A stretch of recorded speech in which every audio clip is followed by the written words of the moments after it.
This was one of those kind of places where I walked on the campus and it was like, it's something special here. What I wanted to do first was come here.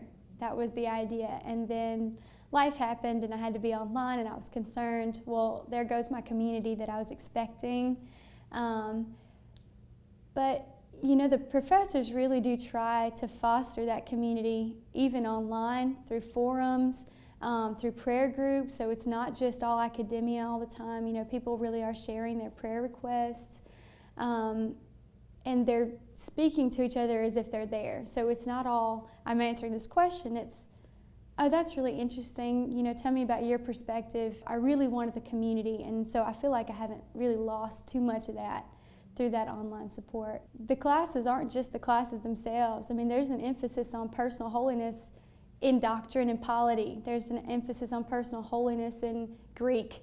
So you're constantly being fed with this this affirmation, this confirmation of, yes, this, but it's rooted in your personal holiness. It's rooted in your personal relationship with God. It's rooted in this deeper thing. So don't forget that as we learn Greek. Don't forget that as we learn polity and doctrine, that these are extensions of what's true and what's deeper and what's more important. The courses have been the meat for me as far as changing maybe how I look at things or how I feel about things, or wrapping my mind around a language for my faith. Yes, you need to know all these other things, but that comes from what matters most, the greater thing, the inward thing, the thing that says, I'm in a love relationship with my God. And so I think that's how I think Asbury is saying very blatantly, we grow what matters. And then we teach you the other tools that you need to do what it is that you're called to do. We're equipping you, but we want to grow what matters. What's the most important thing? After Asbury, I am pursuing ordination. So I hope to be ordained as a deacon in the United Methodist Church. I think I've clarified through the process that I'm not called to preach.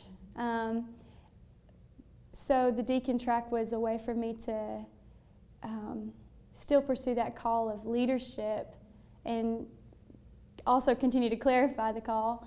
So I feel like maybe it's either in campus ministry or even associate pastorship, where I can aid the pastor in Christian education or youth and children's, just programming in general. Because I kind of love the organization, the structure, but again, I'm not called to preach, but I want to be a part of that discipleship and a part of meaningful programming. And either of those areas could be a good fit for me, I think.